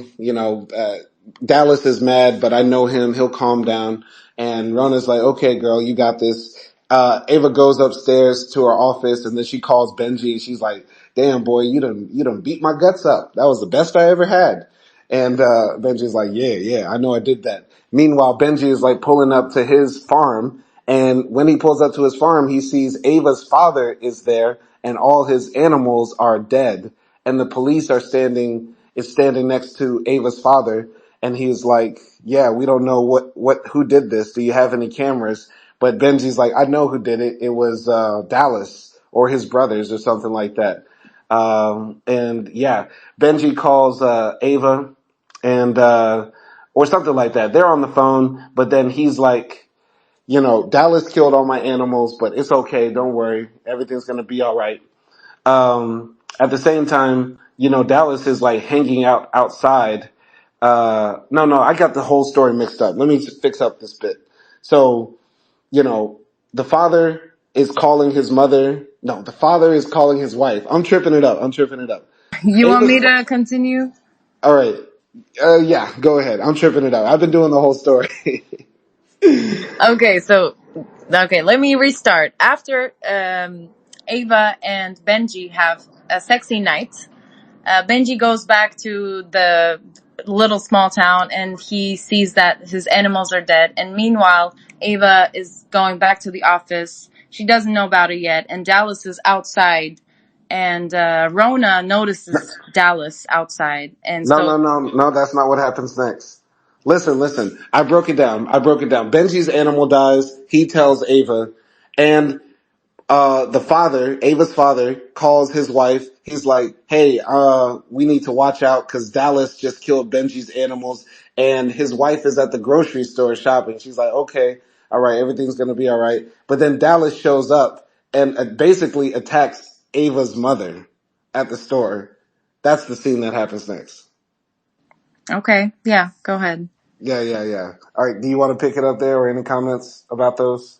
Um, the scene where Dallas attacks like Ava's mom, Mm-hmm. Jean, right? And I felt like that was like once again Dallas's character was good there. He was very scary. I thought he was gonna like beat her up or something, Yeah. or potentially even kill her at the end. So at Yeah. this part of the movie, I just had a question of like, okay, who's gonna die? Yeah. And yeah, when it comes to the police in this movie, these police are living in the same town with these guys, and everyone is like, sorry, we need proof. Yeah. Like, can't they take like DNA or something? I don't know. I feel like they should do more rather than just saying, oh well, oops, sorry, I guess somebody's gonna die and we can't do anything about it. Yeah, they are very useless police. They like Yeah. this whole movie could have ended like like as soon as like those animals died, right? Yeah, yeah. And also like the white girl in the grocery store as Jean is getting like threatened by Hmm. Dallas. Hmm. She's also like not doing anything and Dallas is just like at the end screaming to her like, "What are you looking at?" Yeah. And yeah, I feel like the white characters like also was just overall very very passive. Hmm. And yeah, I feel like that was done intentionally and it was okay, like it was Yeah. good. It added like a comic humorous element to it because we laughed when we saw the grocery girl. Yes, we did. Yes, we did. By the way, you were right. Dallas was hanging outside the bank before the scene when he attacked Ava's mother. You were right. Okay, yeah, well, I mean, yeah, I they just had a conversation with Rona there where Rona tells Ava like you have to get a restraining order. Yeah, that's the restraining order part. Anyway, going back to everything, I just thought it was funny that Tyler Perry always makes like these Christian themed movies, but sex seems to always be a very prominent part in it. So, seeing this good Christian girl have premarital sex on screen and then calls up her guy and says, "You're the best I ever had," and stuff like that. I thought that was pretty ironic to a certain degree. I thought it was kind of annoying that Jim could not stand up to Dallas and be like, "Bruh, I'm gonna beat your ass if you continue to harass, your ex-wife and also my wife as well." Jim like had no spine at all throughout this film, and especially at that car scene. And for Dallas to confront, you know, Ava's mother like that in the store and like threaten her and call her out her name and stuff like that, I was like, okay, Dallas got to die. He really got to die. And like you said, acting like I didn't know who was going to die in the film because there's so many open parts. There's so many open parts and everybody seems like they're a victim. I was even open to the idea that Ava could die by the end of this film, right? So it keeps you on edge. Anything? Yeah, no, definitely. I was kind of like imagining how anyone would die in this scene, in Hmm. this movie, basically. But yeah, that's it. Yeah. So basically, Benji, Ava, and Rona, and Jim are all having like dinner together at Rona's house, but then Dallas burst into the house and he's like, "I came here to talk to my best friend Jim," and Jim is like, "Bro, what are you doing here, man? You got to chill." And he's like, "Nah, I'm gonna confront Ava with her guy that she's been cheating on me with," and Jim is like, "Man, you got to leave in like 3, 2, 1." And then Rona stands up and tries to confront Dallas, but then Dallas drops a bomb on her and says, "Oh, did Jim tell you about Sheila or Kelly, whatever, like some girl he's been messing with for years?" And then Rona says, "Yeah, I knew, whatever." And Dallas is like, "All right, you ghetto B." And yeah, Dallas leaves after getting threatened that the police will come and arrest him. But then after that, Ava and Benji leave, and then Rona confronts Jim about his cheating. Any comments about that? Yeah, the thing is, like, I felt like every time this man Dallas entered a house, he was Hmm. breaking a window or something, Oh yeah. right? He was like breaking in, and I was like, who is allowing this? Like, and these people just keep on like fixing their windows. Like, what is happening? Yeah. So that was pretty creepy that how like professional he was at that. And I Hmm. guess like it hints to his criminal past. Maybe I don't know. Like maybe when he was a teenager, he Yeah. like robbed a house or something. Hmm. But yeah, that was crazy. I like the secret bomb, that Dallas put out there. Hmm. I do agree with you on Jim. Like, he doesn't have any spine and it's annoying. It Hmm. was annoying after a while because Rona had bigger balls than him. Hmm. But yeah, it was definitely like a moment when we found out that Jim cheated on Rona. Yeah. And I liked it. I liked the tea. Yeah. I thought that was, one of the best parts of the film, but I was like, why is this coming so late? Because now we have a new thread that's going to open up. right? Like that needs to get tied up. And yeah, it brought a whole new level of understanding of who Dallas was. And I think that hints at he knew so much about these people, but kept it all inside because maybe he felt like I'm here to protect my friends, but now they're not helping me try to protect my marriage or my life. And Yeah. yeah, yeah. So interesting, so interesting. And seeing Rona then have to confront, her husband, I think also Rona could have been thinking, damn, Ava, did you know too? Did you know that Jim was cheating on me with this girl and you didn't tell me? Like once again, it makes it much more complex. I forgot to mention this earlier, but Ava's father came to her house earlier and installed cameras and brought her like 30 and 40 guns. And this brings it to another theory I have for this film is that Ava's father was really a gangster back in the day. Now, I know everybody in the South got guns. Everybody's got like 40, 50 guns in the closet in the South, right? But I think the way Lawrence was acting, like he was ready to pull a trigger, ready to cap a nigga. I feel like that he wasn't always a preacher. What do you think about that? Oh, you think like he's a bad man turned into the priest? Like Exactly. he's saved? Exactly. Exactly. He was saved by Jean's pussy. Maybe.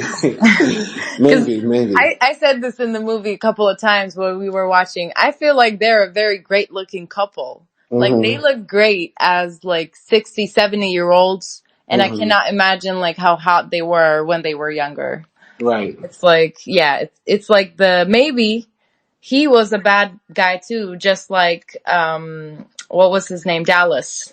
Hmm. And when he actually said like, I didn't treat your mom like this, and Dallas treats you like very bad. So I don't know what example you have. Like, I don't understand it. When he said something like that, maybe he knew the truth. Like, he was actually a bad boy, like Dallas, but then he saved himself, but Dallas is unable to save himself. And Mm. he knows that, and that's why, like, he didn't want them together as well. Possibly. Possibly. See, isn't that fun making theories about this film? Sure. But yeah, going back to that scene, I felt like, okay, so Rona know about the cheating because Hmm. we learned that Jim told her, but he told her as if like it happened one time. And when Hmm. Dallas said it, it sounded like it's been happening for a long period. Hmm. And then basically what Rona does is question, like, ask Jim, like, is it happening? Like, is it for a long time? And Jim says, like, no, it only happened once, and I told you about it, and I feel guilty about it, and you know this, we worked it out. But I just wish Rona had an explosion. Because Rona Yeah. is such a girl that would have an explosion. Like, she is Hmm. ghetto. Yes. Like, she can do that, and she can handle it. And I wish that happened, but it Hmm. didn't. I was kind of disappointed. Yeah. I was I was only disappointed that it didn't get tied up, but it then opened the door to like, okay, maybe Jim is gonna die after all of this. Like, nothing happens to Dallas, but Jim the cheater gotta die. I don't know. Jim is not dying because whenever he sees fists and guns, he's running. He's Yeah. running like Scooby Dooby Doo. He's so pussy. All right, but speaking of running, basically, the preacher runs back into the house, and he tells his wife, I just came back from Ava's house. I put up cameras and guns and all that sort of stuff in the crib, and she's safe. And Gene's like, okay, oh, that's nice. But then the husband comes out with another shotgun that he kept in the closet, and he's like, Jeannie, I heard about Dallas grabbing you at the supermarket. You don't think I don't know everything that happens in this town? I'm gonna go kill him. And Jeannie's like, no, Lawrence, no. And then he gets in his truck and says, get back inside, woman. And Jeannie calls Ava, like, Ava, your father's about to go kill Dallas. And Ava's like, wait, don't worry. We'll be over there quickly as we can. The Lawrence shows up at the Bertrand house and he points his gun at Dallas. Dallas ain't scared because he sees his brothers behind the preacher, who attack the preacher by shooting him in the leg and then basically hitting him over the head with baseball bats. Ava and Benji and Ava's mother show up at the hospital. They see his father, they see her father like barely holding on to life and stuff like that. And, basically Ava disappears, and without people knowing where she went. So she went back, to her house in Atlanta after she called Dallas and said how big Benji's penis was and how much better Benji was than Dallas, and that, basically Dallas can meet her at the house. And, Dallas breaks into the house. He confronts Ava. And Ava says, I'm not scared of you anymore. I'm going to stand up to you. And basically Dallas gives her a good old smacks her across the face. And then Dallas starts revealing that, this is why I had to kill my daddy, because he kept on hitting on my mama and stuff like that. But then Ava's like, I got exactly what I needed. I got bruises. I got everything I need. And Dallas has a gun. But Ava has a gun as well. And after she calls 911 and says, my husband just attacked me after breaking into my house, they both pull out guns on each other. They have a standoff, but then Ava blows Dallas away. And that's sort of the end of Dallas. And then, fast forwarding to the end of the film, basically, they're rolling, Lawrence out of the hospital, Ava, Benji, Gene, and they're passing the Bertrand family, and they're saying, you killed my son? You think this is over? And Ava says something. I forgot what Ava said to Miss Linda. What did she say to Miss Linda She at the end? said, "It's better be over." It better be over. And Sometimes if you push good people too much, they will do bad things. That's oh something god, like she said something like yeah, that. yeah, something like that. And then the movie ends. Credits, roll credits. And that's it. So what did you think basically of the climax of the film? Okay, so first of all, I just want to say the climax felt short because there was so much time wasted on freaking Ava, like remembering her childhood and gaining her momentum. I felt like that was, like you said, 40 minutes of the movie.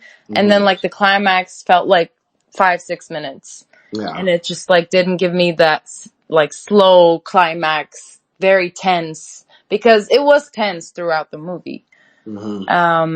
When it comes to Clarence doing all that stuff, I have to say, like, I'm lusting more over Clarence than Benji. Like, Clarence, when he grabbed the gun and he said, no one, like, does that to my wife and things like that, I was, like, a little, impressed. Okay. I was like, granddaddy. So yeah, I really liked, like, his part, and once again, I love his character as well, because maybe they had the most conversation with Ava, and also we know their background a little bit as well, like not in terms of how they met and stuff. I just felt like maybe because they had the most dialogue, I got them to know better more and love them more. I thought maybe he was gonna die, and I'm glad that like they didn't kill him, or Tyler Perry didn't kill him. And yeah, that scene was sort of terrifying as well, but it was once again like a bit short. I wish they had a longer conversation with Dallas there, to sort of maybe let us know why they actually hate each other. Or like here, like you said, we had a theory that Clarence might have been a bad boy in his youth, and maybe there could have been something, he might say there. Yeah. I was just like you, or something like that, That would have been nice. And then like when Ava disappeared, right? I liked the fighting scene between Ava and Dallas. Once again, it was like short-lived, and I felt like they should have maybe talked more about certain things, like how, he killed his own father, and maybe even other traumas that he has. But yeah, at that point when I saw like Ava sitting down at the house and drinking wine, I knew she wanted to kill Dallas, and I felt it. But I just wasn't sure if Dallas was gonna kill her before that. Right. Yeah. and the overall message might be a bit effed up because it gave me the impression of, okay, like, so if you're abused in your relationship, you should like plot something like this and get rid of your husband. Because the law will never be by your side, and you won't get rid of him any other way because he's a stalker and a weirdo. Like that was like the message I was getting. So it was a bit uncomfortable. And the last scene, them leaving the hospital, it was just very bad. Yeah. It was just like uber cheesy. And yeah, I wish, and we talked about this before, but I wish like just Ava said something more meaningful rather than just giving it like a very cheesy one-liner. She could have said like, I don't know, she could have said that actually the mother, Linda, and her are similar because they've both been abused, etc., etc. So yeah, it was just very, very bad. Yeah, yeah. There's a lot I want to say, but basically to the very last scene, when Ava says, if you push good people too far, they might go over the edge, it gives the feeling like, like the good Christians won over those poor, degenerate, nasty, evil people in town, right? And yeah, I wish the film made it full circle because Miss Linda was abused and that's why she killed her husband and that's why her family is dysfunctional. So Ava could say, Miss Linda, we both come from the same place and I broke the chains. Or Miss Linda, I know your secret. I understand why you did what you did. You get what I'm saying? So I really wish it made it, all tied up in that end. I wish once again there was like that conclusion with Rona and Jim's issue with Jim's cheating, right? And maybe Rona maybe having beef with Ava because maybe she knew about it too and there being some confrontation. But I want to say I respected the decision to have Ava confront Dallas directly and her settle the problem. Because I thought the film was going to be like Dallas and Ava accidentally get somewhere and then there's an accidental fight and the gun goes off. But no, it was like Ava's like, I gotta finish this. This has to end now. After what Dallas did to my mother and father. So that was cool. That was cool. But there was just a lot of missed opportunities. A lot of missed opportunities to build on the story. But great opportunities for us as the fans to create a whole universe around this. The Divorced in Black universe. Let's start. We're going to start writing fan fiction, shipping fictional characters, doing spin-offs. I can't wait. Uh, one more Wow. thing. One more thing. When Dallas died, it felt like when Samuel L. Jackson's character died in Jungle Fever. Remember the crackhead? I forgot his name. I don't remember his name, but I do remember the character. Right. And how he died, basically it was like, oh, that happened. Right? Yeah. And I felt like the Jungle Fever was trying to tell us like we should be paying more attention to people getting hooked on crack than interracial relationships. And I feel like when Dallas died so abruptly, it made us forget that the purpose of this film is to a little bit warn us about how men with untreated trauma can inflict so much harm on other people. But they just sort of killed him and it's like, that's it. Forget about all that. Yeah, I feel like the way they built up Dallas, it felt like to the point he died, we forgot that he was also a human being. Yeah. And it just felt like how you said, very emotionless. Yeah. And like right after it, we see Ava going out of the hospital laughing with her parents. Like, I don't think you could be that person once you kill a man, and especially your husband, like someone you loved. Yeah. Yeah. I think, there's not really that much emotion around death in this film, right? Like the Bertrand brothers aren't crying that their brother is dead at the beginning of the film, and Ava isn't crying that she killed her own husband at the end. Now, on one hand, he is like the total enemy, but that is still a traumatic thing to go through, you know?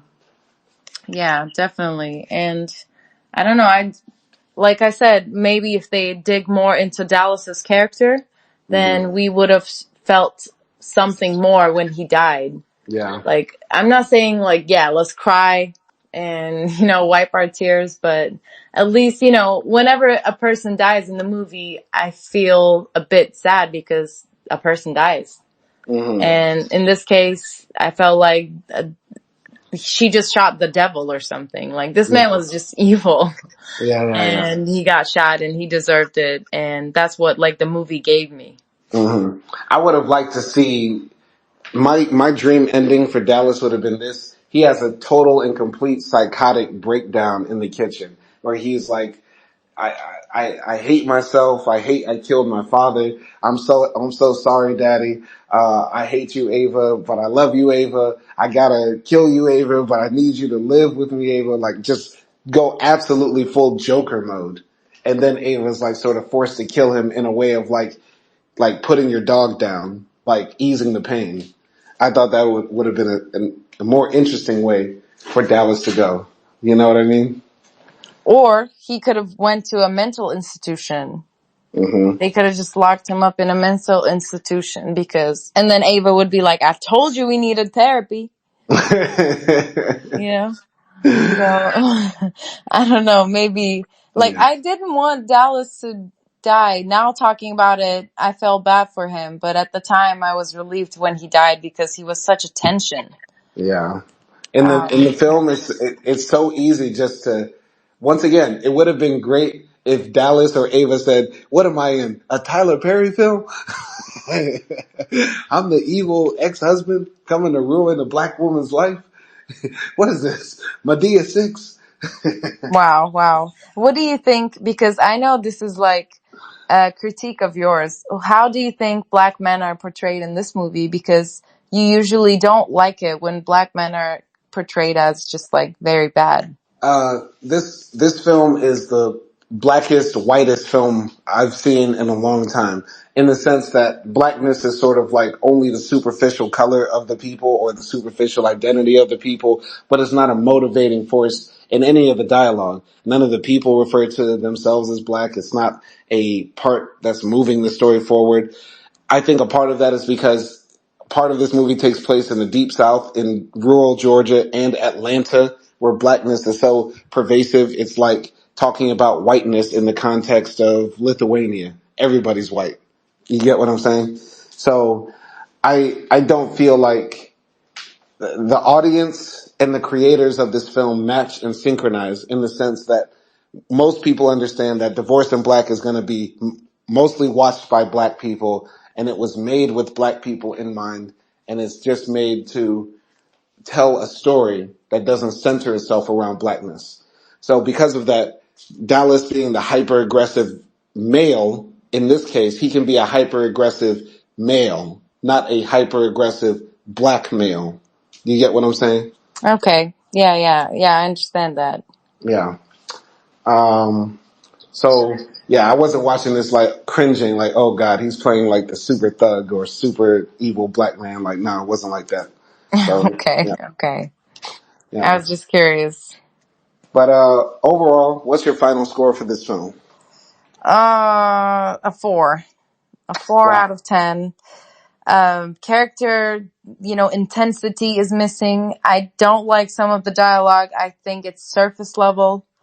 I think the story is cliche, but if given the right direction, it could have been an like in-depth, enjoyable movie. It was still enjoyable, but I think it wasn't meant to be like humorous in certain scenes, and I felt like that was just unintentional. Yeah. And I just laughed because I felt like I was watching a Tubi movie. Yeah. So yeah, in that sense, that's what I'm gonna say. Acting is okay given the director and script. I don't know what more they can do. I was a bit annoyed by Megan Good, but once again, I'm not gonna blame it on her because she has to like fulfill a certain character, right? Yeah. So yeah, and that is my final score, 4. 4. Okay. So, this film is much better than what Acti is saying. Y'all ignore that. Don't worry about that. She's just following. No, I'm joking. But, yeah, I went into Anatomy of a Fall, the previous episode we did, thinking hearing that it was going to be one of the best films you'll ever see. And I just said, it's okay. It's all right. I went into this thinking it's going to be the worst thing I will ever see. And I actually said that was much better than my expectations were. I got to keep it a buck. Like, is it a perfect film? No. Is it a great film? No. But is it actually kind of good? Yeah, it actually is. I've been smiling the entire time I've been talking about it. It's fun as hell to just continue to dissect the characters or build on the characters. Like, this film is pudding and or Play-Doh, and you put it in your hands and you can sort of like mold it into whatever you want it to be if you just think about it, right? And there's so many opportunities to like dissect it and break it down. So I love that about it. So I gotta give it. I'm gonna piss the world off. 10 out of 10. 10 out of 10. What? Yes. Simon, we're getting a divorce and it's gonna be black. We're having a divorce in the black. Divorce in the black. Think about that. In the title itself, it has a double meaning. People might think, okay, this film is just about black people getting divorced. No. What did Ava say to Rona? She said, when I get divorced, I don't want to be in the red. I want to be in the black. I want to be happy. I want to be free. I want to love on myself. You get what I'm saying? So it's a double meaning. And I think a lot of people are missing the double meanings, the layers in this film that tricks you by having one-dimensional characters. I think you're reading too much into it. I'm gonna say this. I think this movie, you know those like horror movie parodies? Like Mm-hmm. how they do it and they're just like really bad all the time. I feel like this movie is somewhere between a horror movie parody and an actual like drama thriller. Keep it And it's active. like stuck between those two movies and that's why it's like failing to Oh, grasp me. all right. Let me ask you a real ass question. Are you saying that this movie is worse than Death by Temptation? Yes.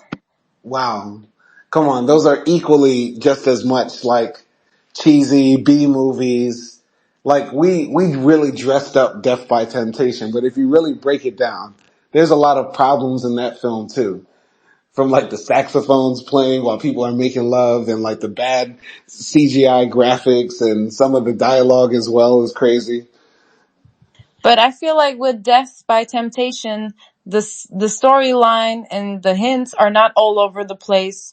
The dialogue is better, and there is something revolutionary about Death by Temptation.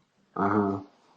And there's nothing revolutionary about this. The idea is already cliche, okay? It's the Hmm. good girl and the bad boy, and they're trying to get a divorce. Okay. And everything is cliche. And Tyler Perry, he's just not adding anything into it.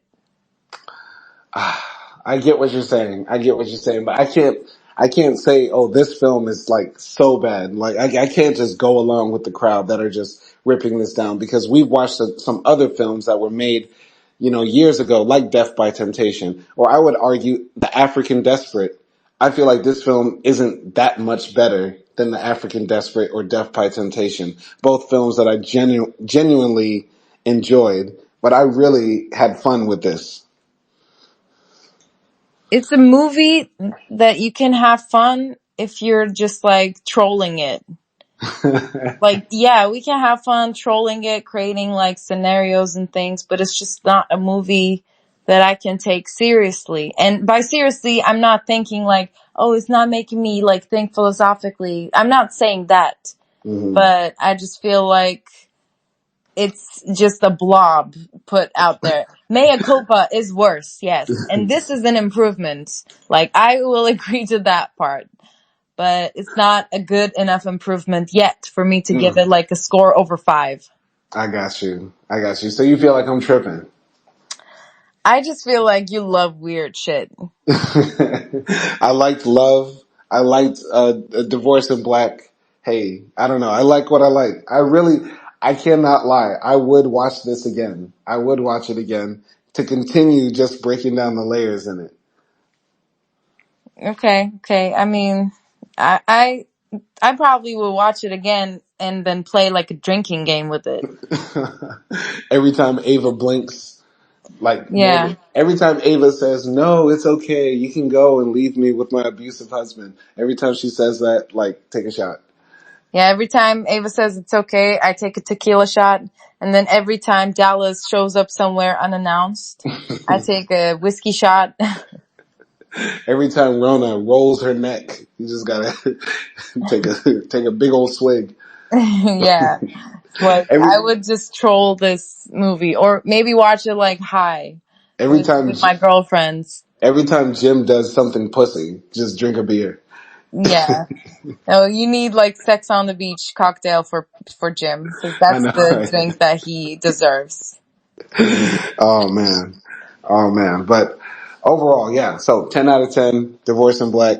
I suggest everybody watch it. I want to hear different fan theories. I love the fan theories. Divorce in Black, 10 out of 10. Actually one of the best films this year. I'm standing on Oh my business. God, I cannot believe this. I'm standing on business. If because of you this movie gets into like the finals of our Oscars, I'm gonna be Uh, pissed.